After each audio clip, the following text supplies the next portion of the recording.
यदि नाम जप करोगे तो तुम्हें कलयुग का प्रभाव परास्त नहीं कर पाएगा। ये अपने प्रवाह में प्रवाहित, मान लीजिए बड़ी दुर्गति होती है, ये तो जीवन की बात है, मरने के बाद जो गति होती है, आप उसको ये मत समझिए कि नहीं नहीं कोई नरक नहीं, कोई गति दुर्गति नहीं होती, तुम्हारे कहने से नहीं होगा।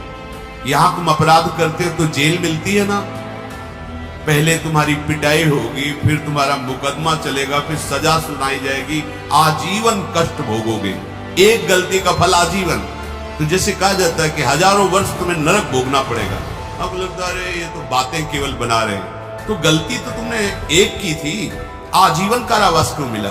तो सोचो, यहां एक गलती अगर साबित हो गई हिंसात्मक, व्यभिचारात्मक, तो उसका परिणाम आपको जीवन भर क्लेश भोगना पड़ता है।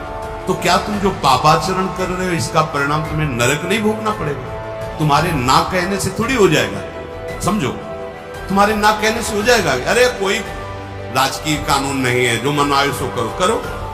जब फंस जाओगे, प्रमाणित हो जाओगे, तो तुम्हें खुद पता चलेगा। तो सत्संग के द्वारा, शास्त्र श्रवण के द्वारा अपने लोग जान रहे हैं कि भयानक वेदना, दंड दिया जाता है नरक में अगर हम ऐसे ऐसे आचरण करेंगे। और ये आचरण करवाने में समर्थ है कलयुग, इसका प्रभाव है। बच सकते हो तो केवल भगवान नाम से।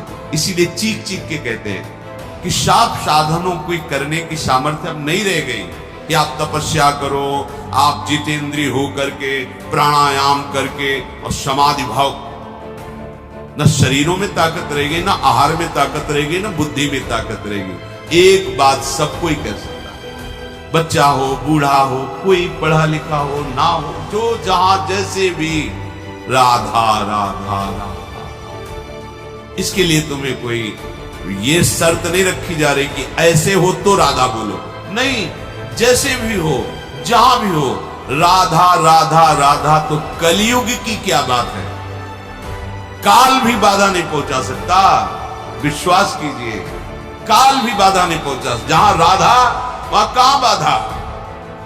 और नहीं चाहे जितने शुभ कर्म कर लो, बख्शेगा नहीं कल। देखो ये शुभ कर्म करने वाले पुण्य श्लोक महाराज नल का चरित्र इसीलिए गान करके